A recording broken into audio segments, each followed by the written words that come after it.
우리 순병제가 나눔을 하면서 이런 일을 이렇게 시작하더라고요. 나는 이 본문이 동의가 안 됩니다. 그죠? 동의가 안 되는 게 너무 많아요. 그래서 제가 오늘 설교 제목을 하나님 왜 그랬어요? 왜 그랬냐고. 이해 안 되는 게 너무 많잖아요. 그러니까 이게 지적인 면이나 윤리적인 면에서 이해가 안 되거든요. 윤리적인 면을 본다면 어떻게 아버지더러 아들을 죽이라고 그러냐. 그리고 이 보면 칼이라는 단어가요, 사람을 죽일 수 있는 장칼을 말하고요. 그 다음 죽인다 할 때 그 죽인다는 학살한다는 뜻입니다. 그렇기 때문에 사실 잔인하거든요. 윤리적으로 뿐만 아니라 우리가 지적인 면에서도 이해가 안 되죠. 이거요. 이 하나님이 우리가 알고 있는 그 하나님 맞는가?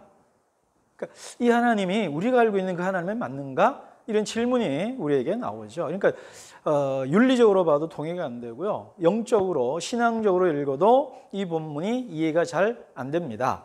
그래서 제가 다시 말합니다. 하나님 왜 그랬어요? 이렇게 제목을 잡아봤습니다. 자, 그러나 우리가 늘 성경 읽을 때 제가 강조한 건 배경을 먼저 봐야 됩니다. 다시 이게 제가 배경이라고 그랬는데 맥락이라고 봐도 돼요.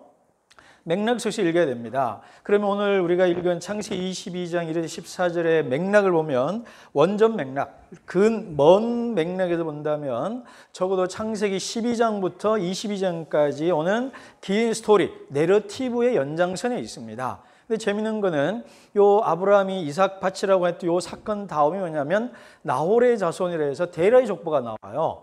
근데 12장 1절에 아브라함 부르는 사건 앞에가 뭐가 나오냐면 데라의 족보가 나와요. 그러니까 아브라함의 족보가 그 앞이 바벨탑 사건이 나옵니다. 그러니까 데라의 족보와 데라의 족보 사이에 있고 그 족보와 족보가 하나의 묶음이에요. 그 묶음의 최종 결말이 이 본문이다 이 말이에요.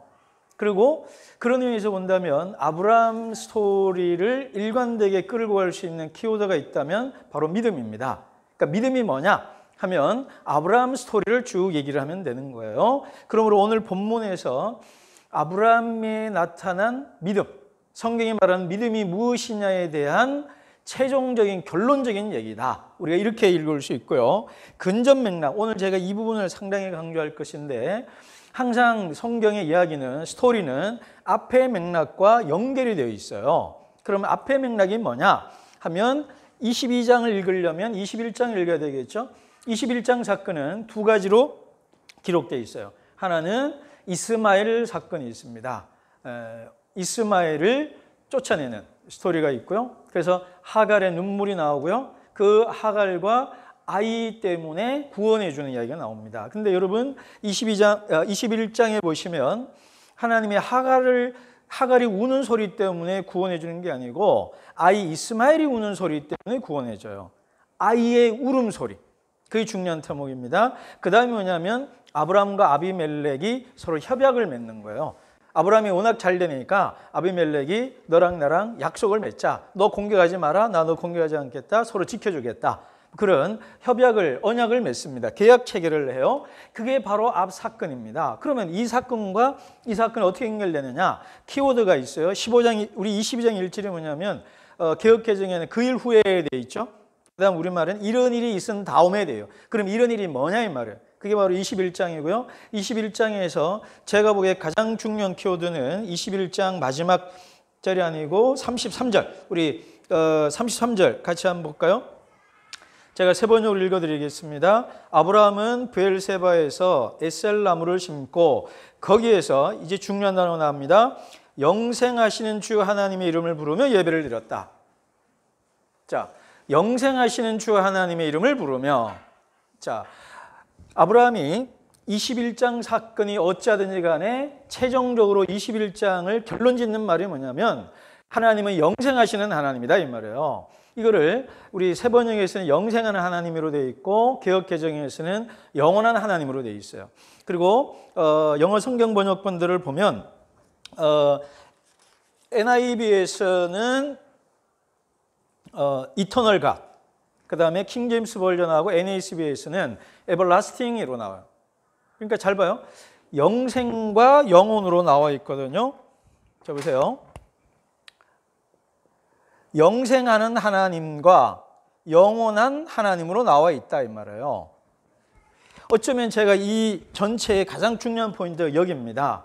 그러니까 아브라함이 어떤 하나님을 불렀냐? 영생한 하나님, 영원한 하나님을 부르고 그런 일이 있은 다음에 아브라함아 네 아들 이삭을 내가 지시한 땅으로 가서 번제로 바쳐라 그랬다 이 말이에요.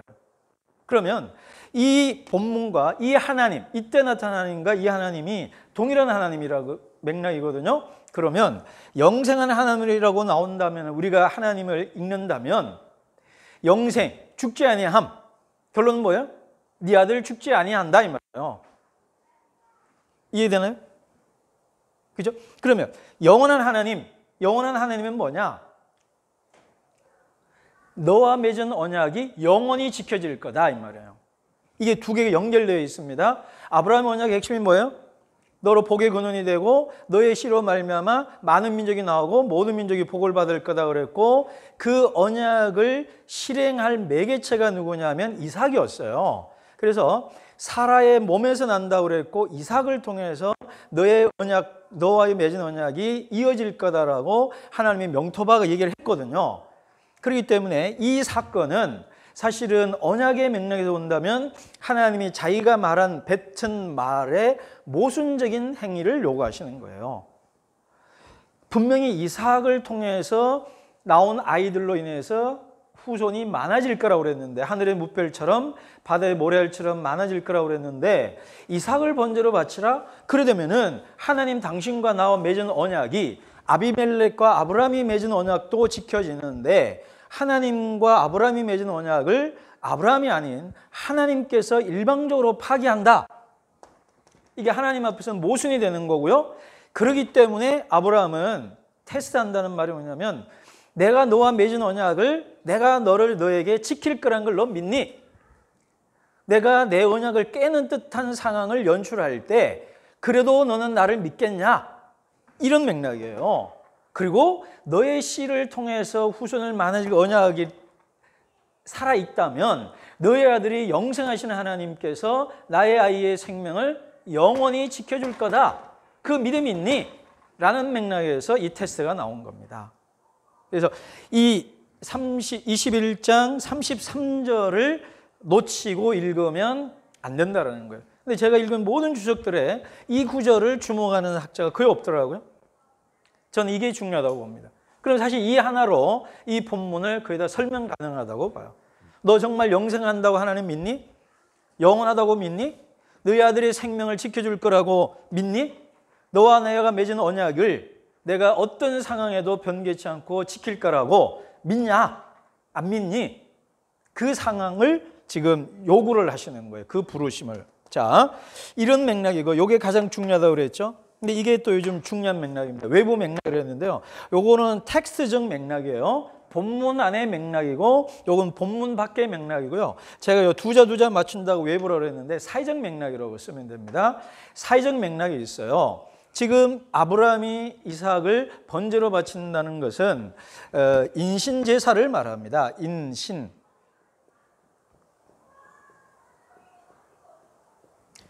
사람을 제물로 하나님께 바치는, 우리가 읽은 미가서 6장에도 나오죠. 하나님 위해서 내 맏아들을 드릴까? 그거 얘기입니다. 그러니까 미가 예언자 당시에도 사람들이 어떻게 했다는 거예요? 자기 맏아들을 번제로 드렸다 이 말이에요. 그리고 구약 성경에 보면 이게 몰록이라고 합니다. 뭐 몰렉이라고도 그러고 몰록이라고 그러는데 그 신의 특징이 뭐냐면 자식을 신에게 불태워 번제로 드리도록 요구하는 신이에요. 근데 이 신에 대한 얘기는 제가 가끔 얘기했지만 우리도 몰렉이라는 신을 섬길 가능성이 많아요. 내 욕망과 내 이상과 내 소원을 위해서 내 자식에게 일방적으로 강요할 때 우리는 하나님을 섬기는 것이 아니라 몰렉이라는 신을 섬기는 거고 내 아이를 내 꿈을 실현하는 대리자로 만드는 순간 우리는 몰렉이라는 신을 섬기는 거예요. 자, 일단 그런 맥락이 있고요. 성경으로 돌아가면 인신제사가 많이 있습니다. 그 주변 사회에 있었고요. 이게 두 가지 맥락, 인신제사가 이스라엘 외부에서도 있었고 이스라엘 내부에도 있었어요. 그래서 미가서도 나오고요. 요시야 왕의 기억이나 이런 걸 보면 인신제사 드리는 그에 대한 타파 얘기가 많이 나옵니다. 그래서 그 인신제사를 어디서 많이 했냐면 예루살렘 가보면요. 예루살렘 성전이 있고 그 밑에 깎아지른 듯한 벼랑이 있고 그 밑이 계곡이 흘러요. 그게 뭐냐면 흰놈의 골짜기라고 그럽니다. 거기서 이제 그 예루살렘 성에서 나오는 오순물이 나오기도 해요. 그래서 쓰레기가 있습니다. 그게 누가 죽었냐면 가룟 유다가 죽었고요. 그래서 거기가 어떤 곳이냐면 쓰레기 태우는 소각장인데, 그래서 불탄다 그래서 나중에 신약에서 게엔나가 되고 지옥이 되는 거예요. 그 음부에 불타오른다 할 때가 바로 흰놈의 골짜기인데, 수양 성경 읽으면 흰놈의 골짜기에서 인신제사를 많이 드렸어요. 결론에 가서 얘기했지만 흰놈의 골짜기가 어디냐면 바로 아브라함이 이삭을 바친 곳입니다. 흰놈의 골짜기가 성전에 있죠. 그 성전이 있는 지역이 모리아, 이 아브라함이 이삭을 번제로 바치는 것입니다. 그렇기 때문에 이 본문을 통해서 해석에 좀 그 다툼은 있어요. 그럼에도 불구하고 아브라함 이 본문이 아브라함 시대로 읽을 수 있고 구약 성경을 기록했던 예언자들의 맥락에서 읽어본다면 사람을 불태워서 신에게 제물로 바치는, 신을 사랑한다는 이름으로 자식을 죽이는 그런 신앙에 대한 거부가 나왔다, 이렇게 합니다 우리가. 그래서 하나님은, 이게 내 외부로 읽었고, 다시 하나님은 구약 제사가 인신 제사에서 동물 제사로 바뀝니다. 그리고 나중에 예언자들 미가서에서 나오죠. 어떤 제사로 바뀌어요? 호세아와 미가서에서는 윤리적인 제사로 바뀝니다. 사람아, 주께서 내게 원하시는 것은 인자를 사랑하며 겸손히 행하며 정의를 행하는 게 아니냐, 이 말이에요. 그러니까 하나님이 원하시는 제사는 뭐냐? 바로 윤리적 삶으로 가는 거고요. 이것이 신약에 와서 예수님의 자기 희생제로 나와요. 그러니까 타인을 희생하는 삶이 아니라, 내가 아닌 다른 사람이나 다른 동물이 아니라 자기 희생적 삶으로 나타나요. 그래서 진짜 신약적 제사는 윤리적이면서 자기 희생적 제사입니다. 자, 지금 제가 너무 멀리 갔는데요. 여기까지.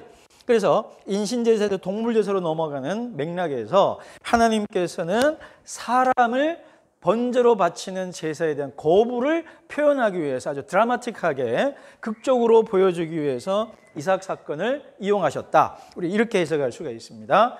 근데 오늘 이런 외부적 맥락보다는 요 근전 맥락 속에서 본문을 좀 더 보려고 그럽니다.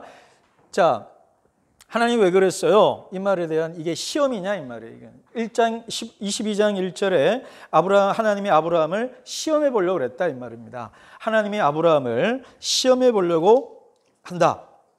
아, 이게 무슨 말이냐 이 말이에요. 시험한다. 여기에서 우리는 하나님이 사람을 시험한다라는 사실 앞에 하나님이 왜 그래요? 우리를 왜 시험합니까? 라는 질문을 할 수밖에 없습니다. 근데 재밌는 거는요, 이 본문과 그 유대인들은요, 그 위경서들을 보면 신연서라는 게 있어요. 그런 책들을 보면 이 본문하고 어디랑 연결하냐면 욥기 1, 2장을 많이 연결합니다. 바로 연결되죠? 그죠? 하나님이 결국 욥을 시험하죠. 시험하는 것을 허락하고 또는 묵인해 주십니다. 그죠? 그래서 어떻게 해요? 첫 번째, 재물 날리고 아이들 살리고 건강 해치게 하고 그런 테스팅을 합니다. 그 테스팅을 해서 하나님하고 사탄하고 내기를 하죠. 내기의 핵심이 뭔지 알아요? 욥기를 읽을 수 있는 가장 중요한 키워드는 까닭 없이라는 거예요. No reason, 이유 없이. 그러니까 욥이 하나님을 믿는지 안 믿는지에 대해서 사탄은 어떻게 생각하냐면, 욥은 하나님 믿는 이유가 있다는 말이에요. 무슨 이유가 있냐? 건강해 주지, 돈 많이 줬지, 뭐 이렇게 복을 너무 많이 주셨기 때문에 믿는 거지, 이 말이에요. 그 말은 하나님을 하나님 때문에 믿는 것이 아니고 하나님을 믿을 만한 외적인 이유가 있다, 이 말이에요. 그러니까 하나님이 아니야, 아브라함은 외적인 이유 때문에 믿는 게 아니고 나 존재 자체로 사랑하고 믿는 존재야. 그 말은 뭐냐면 하나님도 아브라함을 이렇게 욥을 믿는다는 거예요. 그러니까 그럼 한번 얘기해 보자. 그래서 네가 말한 거 하나씩 빼보자. 재물 빼보자, 아이들 빼보자, 그 다음에 건강 빼보자. 그래도 하나님 믿냐? 믿었다, 이 말이에요. 근데 사실 이 사건에서 우리가 깨달을 수 있는 게 뭐냐면요, 하나님이 욥도록 사탄 앞에 욥을 칭찬하죠. 이만한 믿음이 없다, 이 말이에요. 이처럼 순전하게 나 여호와를 경외하는 사람이 이 땅에 없다, 이 말이에요. 이게 사실 사단을 충동질을 한 거거든요. 근데 복잡한데 어쨌든 그 말의 전제는 뭐냐면 하나님은 욥을 전적 신뢰하셨다라는 거예요. 그래서 제가 여기서 사실 말씀드리고 싶은 게 뭐냐면, 여러분 아까 우리 이해 안 된다고 그랬는데 이해 안 해도 됩니다. 왜냐고요? 여러분은 아브라함이 아니기 때문에 그래요. 여러분은 욥이 아니니까 그래요. 100만 원, 200만 원만 빼가도 막 난리하고 뭐 어쩌저쩌고 할 사람들이 아브라함의 아자도 안 가는 여러분이 뭐 이 본문이 이해가 되니 안 되니 그런 소리는 사실 허들들 말아야 돼요. 뭐 아브라함이 이형이라도 돼야 뭐 이게 뭘 이러지. 그러니까 여러분 걱정하지 않아도 됩니다. 뭐 하나님 나를 아브라함으로 여겨가지고 이런 시험을 주시니 많이, 나라면 뭐 아들을 이러면 하니 많이, 걱정하지 말아요. 안 해. 하나님도 봐가면서 시험을 하지.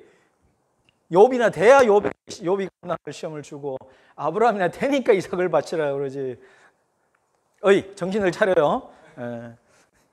여러분 믿음의 수준을 여러분이 아시죠? 저는 내 수준을 압니다. 그래서 걱정 안 해요.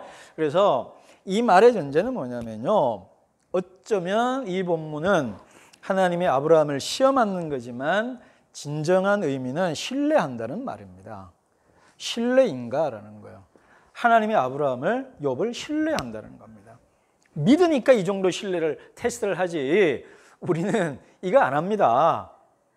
여러분 보고 뭐 헌금 뭐 얼마 금액 하면 교회 안 나올 거 아니에요. 교회 옮길 거 아니에요. 그런 사람한테 뭘 해요? 신뢰를 안 하는데. 그죠? 그렇잖아요. 뭐 정책 입장 다루면 교회 떠날까 고민하고, 뭐 헌금 뭐 하면 뭐하고, 뭐 하면 뭐하고. 그러니까 여러분 하나님을 하나님으로 믿어야 되는데 하나님 믿는 데는 이유가 너무 많아요. 그거는 믿음이냐 이 말이에요. 믿음이 아니라는 거예요. 그게 주차장이 있고 뭐가 있고 뭐 교육시설이 있고, 그냥 하나님을 하나님으로 믿어야지, 하나님이 아닌 것으로 내가 다닐 이유와 믿어야 될 이유를 삼는 한 우리는 믿음이 아니다. 아직 여물지 않는 믿음이다. 미성숙한 믿음이다. 우리 이렇게 말할 수가 있다는 거예요. 중요한 거는 하나님이 아브라함을 시험한 건 맞습니다. 시험의 전제는 신뢰. 하나님이 아브라함을 믿음에 아브라함을 시험하였다. 앞에 갈로 열고 닫힌 말을 우리가 읽으셔야 된다 이 말이에요. 또 역으로 말하면 아브라함은 하나님에 대한 전적 신뢰가 있었다라는 거예요. 이거는 원전 맥락에서 아브라함의 믿음의 신앙이 시작에서부터 점차 성장하고 성숙해 왔다라는 우리 앞에 스토리를 전제로 해야만 되는 것인데, 아브라함이 오늘 본문에서 보면 침묵합니다. 이게 사라에게도 말하지 않고요, 이삭에게도 말하지 않고요, 묵묵히 수행합니다. 그 묵묵히 수행하는 아브라함의 모습을, 그의 내면을 우리가 배우라면, 작가라면, 연출가라면 어떻게 할까 고민해 볼 수 있죠. 여러 가지 재밌는 또 상상 가능합니다. 근데 어찌됐든 본문만으로 읽어본다면 아브라함은 말없이 순종하는 그 말없음에 대한 해석의 여지는 많아요. 눈물이 있을 수도 있고, 이 영생하는 영원한 믿음이 있기 때문에 모험의 길을 떠날 수도 있고, 뭐 다양하게 해석 가능하지만 어찌됐든 침묵하고 실천했다는 것, 다시 영생하고 영원하는 믿음이 있기 때문에 그 하나님이 우리 아들을 살릴 거다, 언약을 지킬 것이다, 믿음으로 했을 거다라는 겁니다. 그렇기 때문에 히브리서 11장 17절에서 19절을 보시면, 히브리 11장은 믿음장이죠.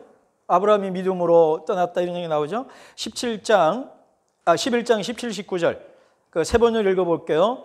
아브라함은 시험을 받을 때 믿음으로 이삭을 바쳤습니다. 더구나 약속을 받은 그가 그의 외아들을 기꺼이 바치려 했던 것입니다. 쭉 넘어가고요. 뭐라 되냐면,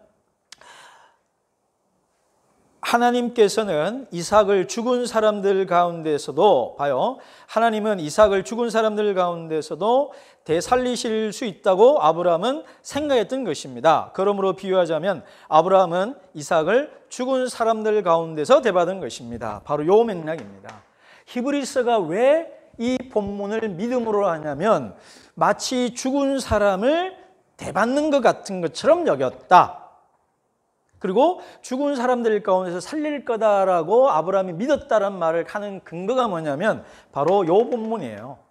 영생한 하나님, 영원한 하나님을 믿었기 때문에 번제로 바칠 수 있다 이 말이에요. 믿었다 이 말이에요. 하나님은 당신의 언약을 깨뜨리지 않는 하나님, 죽은 자도 살릴 수 있다라는 영생하는 하나님, 부활의 하나님, 생명 하나님으로 믿었기 때문에 아브라함은 믿음으로 순종할 수 있었다 이 말이에요.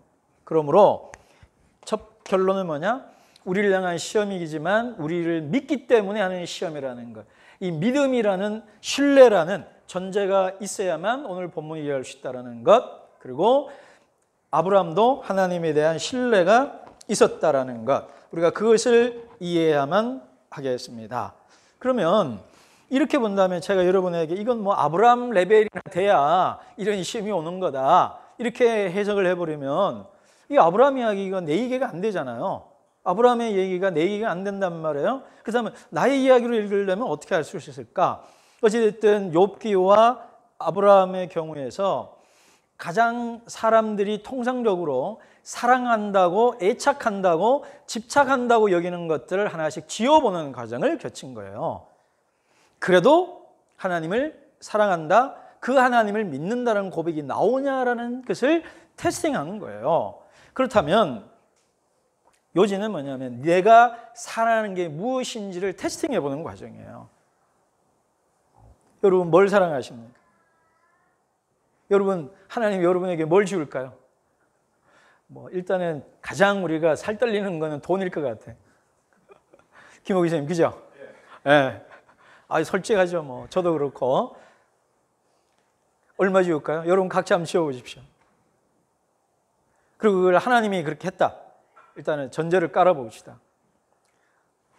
그런 하나님은 어떻게 믿어요? 못 믿는 거죠. 그죠? 그렇기 때문에 오늘 이 본문이 우리에게 주는 거냐면 나네가 정말 사랑하는 게 뭔가, 하나하나 지어도 마지막 남는 게 뭔가 이 말이에요. 근데 이게 우리 그 인간적 차원에서 얘기를 하면 이거예요. 사람을 사람으로 사랑한다는 거예요. 우리 순병제가 헌금을 잘하기 때문에 내가 좋아하고 주일날 교회 잘 오기 때문에 하고 그런 것들을 지어보라 이 말이에요. 그래도 순병제를 순병제 내가 사랑한다면 이유 없는, 조건 없는 사랑이죠. 무조건적 사랑이고 그게 참사랑이라는 거예요. 그러니까 여러분 하나님 이게 자꾸 비윤리적으로 읽어져 그러는데 봐요. 하나님을 하나님으로 사랑해보는 사람은 타자를, 타인을 있는 그대로 사랑하는 거예요. 네가 돈이 많으니까 결혼할 때 아니면 할 때 너 결혼 보고 결혼할 때 돈 보고 뭐 보고 그게 사랑일 수 있는지는 모르지만 사랑이 아니라고 봐요. 그러니까 그런 거 없어도 너를 사랑하니 사랑인 거예요. 그러니까 하나님이 우리에게 테스트하는 건 그거예요. 하나님을 하나님으로 사랑하고 사람을 사람으로 사랑해봐라 이 말이에요. 네가 사랑하는 것들 지어봐라 이 말이에요. 이 질문 앞에 여러분은 아브라함처럼 어떻게 대답할 수 있는지 여러분 돌아보시기를 바랍니다. 자, 두 번째. 자, 이제 중요한 포인트 요거와 요거 두 개만 잡았습니다. 오늘 본문에서 제가 안 다룬 게 참 많아요. 하나만 살짝 얘기하면 이삭의 존재와 행동에 대한 의문이 많이 있습니다. 왜냐하면 이 뒷본문부터 이삭이 존재가 안 나타나요. 그래서 첫 번째 그 아브라함이요. 종들에게 본문을 보시면 우리가 가서 돌아올게 그래요. 그래 NIV에는 We will come back to you. 그래. We. 근데 19절에 보면 아브라함만 돌아왔다고 돼 있어요. 아브라함과 이삭이 돌아왔다고 안 돼 있고요. 아브라함만 돌아왔다고 돼 있어요. 그리고 그 다음 사건 사라가 죽었는데 이삭이 그 자리에 없어요. 장례식 치를 때. 안 나와요. 그러니까 안 나오니까 있었다고 해도 되지만 없었다고 볼 수도 있고요. 나중에 그 결혼할 때 리브가 내려오는 장면에서야 들판에서 낙타다고 어슬렁어슬렁거리는 대목이 나와요. 그제서야 등장합니다. 그러니까 이삭이 받은 충격과 뭐 이런 것들에 대한 이야기가 참 많이 있습니다.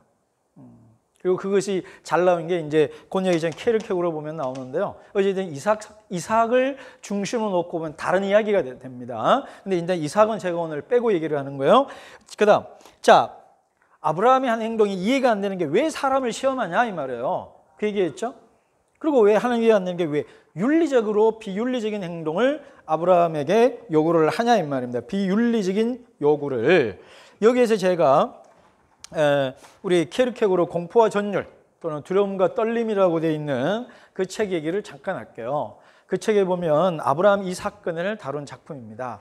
거기 보면 인간에게는 실존이라고 그래요. 세 종류가 있다고 그래요. 심미적 실존, 윤리적 실존, 그리고 종교적 실존, 신앙적 실존이 있다고 그래요. 그래서 심미적인 거는 미적인 아름다움과 육체의 욕망을 따라 사는 거예요. 그래서 돈주왕이 나옵니다.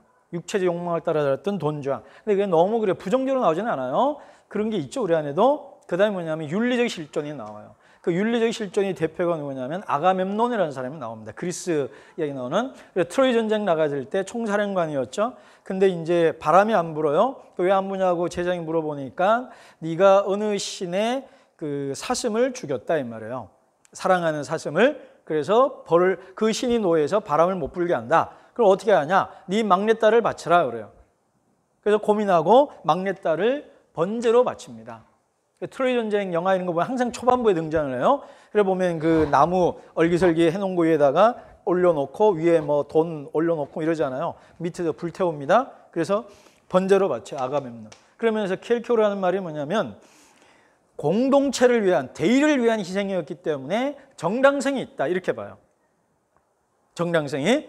그런데 세 번째 종교적 실존의 대표를 누구로 하냐면 이 사건으로 들어요. 아브라함. 근데 아브라함 사건은 윤리적이지 않다 이 말이에요. 보편적이지 않다 이 말이에요. 정당성을 갖고 있지 않다 이 말입니다. 그런데 왜 이게 그러냐 이 말이에요. 그러면서 아브라함의 얘기가 뭐냐면 신앙은 결단이다 이 말이에요. 부조리다 이 말이에요. 역설이라는 말을 해요. 역설이라는 말의 특징이 뭐죠? 부조리는 뭐죠? 논리적으로 이해 안 된다는 거예요. 그렇지만 역설이라는 말은 뭐냐면 모순이라는 말은 앞뒤 말이 안 맞는 거지만 역설이라는 말은 앞뒤 말은 안 맞지만 둘 다 진실인 거예요. 그죠? 그런데 바로 이 윤리를 통해서 그래서 아브라함이 주체적, 뭐 외톨이, 단독자 뭐 이런 얘기를 해요. 그래서 윤리를 넘어서는 선택과 결정, 도약을 한다 그래요. 그래서 신앙이라는 것은 윤리적인, 여기서 윤리라는 말을 다른 말로 하면 산수적인 의미, 계산적 의미를 넘어서는 그 어떤 것이다라는 게 킬케고르의 주장이에요. 근데 여기에서 제가 두 가지 얘기를 하고 싶어요. 사실 킬케고르도 안 다루는데요. 이 윤리의 약점이 뭐냐면 아가멤논 보면 돼요. 아가멤논이 결국은 전쟁에서 승리하고 돌아와요. 근데 그 다음 장면이 어떻게 되냐? 목욕할 때 그 아내가 죽여요. 자기 딸을 죽인 남편을 죽여버립니다. 그런데 아브라함 사건에서 이삭을 바치려고 했던 아브라함은 아까 제가 이삭에 대한 조금 다른 해석도 가능하다고 그랬죠. 그렇지만 이삭을 얻었다라는 겁니다. 어쩌면 우리가 계산하는 것들이 계산해서 또 논리적으로 그 로직에 의해서 따라가 봐서 얻을 것 같은 행동을 했음에도 불구하고 아가멤논처럼 잃어요. 그러나 하나님의 방식대로 때로는 이해 안 되는 하나님의 콜링에도 불구하고 순종했을 때 하나님은 주신다 이 말이에요. 그래서 히브리 11장 19절에서 마치 죽은 자 가운데서 되살린 것 같다. 얻었다 이 말이에요. 영생하신 하나님, 영원하신 하나님이기 때문에 하나님은 우리에게 주신다 이 말입니다. 그래서 오늘 이 본문은 윤리적으로 비윤리적인 것이 아니고 믿음이다 이 말이에요. 어떤 믿음이냐? 여기서 중요한 게 뭐냐면 준비라는 단어입니다. 8절에 나오는 하나님이 준비한다. 근데 이 성경에 보면요, 보다라는 단어가 뭐예요? 본다. 근데 이 본다라는 장, 눈을 들어본다 이런 게 많이 나와요. 근데 이 본다라는 단어와 준비하는 단어가 같습니다. 그리고 이게 라틴어로 프로비데오, 영어로 provide가 되고요, providence, 섭리가 돼요. 섭리. 그래서 하나님께서 준비하신다라는 믿음 하에, 근데 그 믿음은 어떤 믿음이에요? 물증으로 잡혀 있지 않아요. 윤리적으로, 논리적으로 계산 가능하지 않아요. 확증할 수는 없어요. 논리적으로, 수적으로, 양적으로. 그럼에도 불구하고 하나님께서 눈에 보이지 않는 것들, 믿음은 보이지 않는 것들이 실상이요 보지 못한 것들의 증거라고 그랬죠. 그것을 믿고 감행했을 때 하나님께서 준비해 주신다 이 말입니다. 그 준비를 믿고 믿음으로 나아가라 이 말입니다. 그 다음 마지막 요 얘기하고 마칠게요. 자, 왜 아들인가 이 말이에요. 왜 아들? 오늘 본문을 보면요, 이삭이라는 단어 앞에 독특한 네 아들, 너의 사랑하는 너의 외아들 이런 단어가 계속 반복적으로 나와요. 그러니까 하나님도 어쩌면 이 아브라함을 진짜 약 올리고 시험하기 위해서 너 정말 정말 사랑하지, 좋아하지, 바쳐 이렇게 나오는 거예요. 근데 여기 본문에 보면 아브라함이 이삭을 묶어서 제단 위에 올려놔요. 그 묶었다라는 단어가 유명한 단어입니다. 아케다라고 그래요. 아케다. 이게 영어로 바인딩이에요. 묶다, 결박하다, 포박하다 이 말입니다. 이게 그래서 유대인들에게는 아케다라는 단어 아주 유명합니다. 그래서 그 유대인 회당에 가면 아브라함이 이삭을 묶는 아케다 장면이 많이 나와요. 그리고 여기서 죽다라는 단어가 라틴어로 뭐라고 번역이 되어 있냐면 홀로코스툼으로 번역이 되어 있어요. 홀로코스툼. 영어로 뭐죠? 홀로코스트. 그래서 이 이삭 바치는 사건을 통해서 유대인들은 최근에는 이제 홀로코스트와 또 연결합니다. 또 쇼와라고도 그래요. 쇼와 홀로코스트. 자, 그런데 제가 이 얘기를 왜 마무리하냐면 왜 하나님이 아들을 요구했냐 이 말이에요. 왜 그 아들을 아케다 묶어서 죽였냐 이 말입니다. 그리고 그 장소가 역대하 3장 1절을 보면 모리아산이고요. 역대하 3장 1절 모리아산에 뭐를 지었냐면 성전을 지었습니다.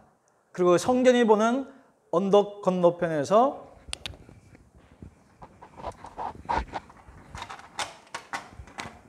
가 뭐냐 하면 골고다 언덕입니다. 그러니까 하나님은 지금 아들을 요구하시는 것 같지만 우리가 신약까지 호흡을 멀리하고 본다면 하나님은 왜 아들을 요구했느냐? 자기 아들을 내어주시는 분이기 때문에 그래요. 자, 오늘 중요한 단어가 있습니다. 보십시오. 5절 잠깐만요. 네가 자기 아들을 아끼지 아니하였으니 라는 단어가 12절과 16절에 나옵니다. 12절과 16절. 12절과 16절에서 두 번이나 하나님이 뭐라고 하냐면 네가 네 아들을 아끼지 아니하였으므로 그리고 나를 사랑하고 순종하고 신뢰하고 하나님을 두려워한다는 걸 알았다 그래요. 네가 네 아들을 아끼지 아니하였으니 우리는 여기에서 어디로 가요? 로마서 8장 32절로 갑니다. 자기 아들을 아끼지 아니하시고 모든 것을 내어주신 이가 어찌 그 아들과 함께 은사, 기프트, 선물로 주지 아니하겠냐 이 말이에요. 그러니까 오늘 이 사건은 아브라함의 이야기인 동시에 하나님의 이야기다 이 말이에요. 자기 아들을 아끼지 않았던 아브라함의 이야기는 우리의 이야기이기 이전에 누구의 얘기다? 하나님 당신의 이야기라는 거예요.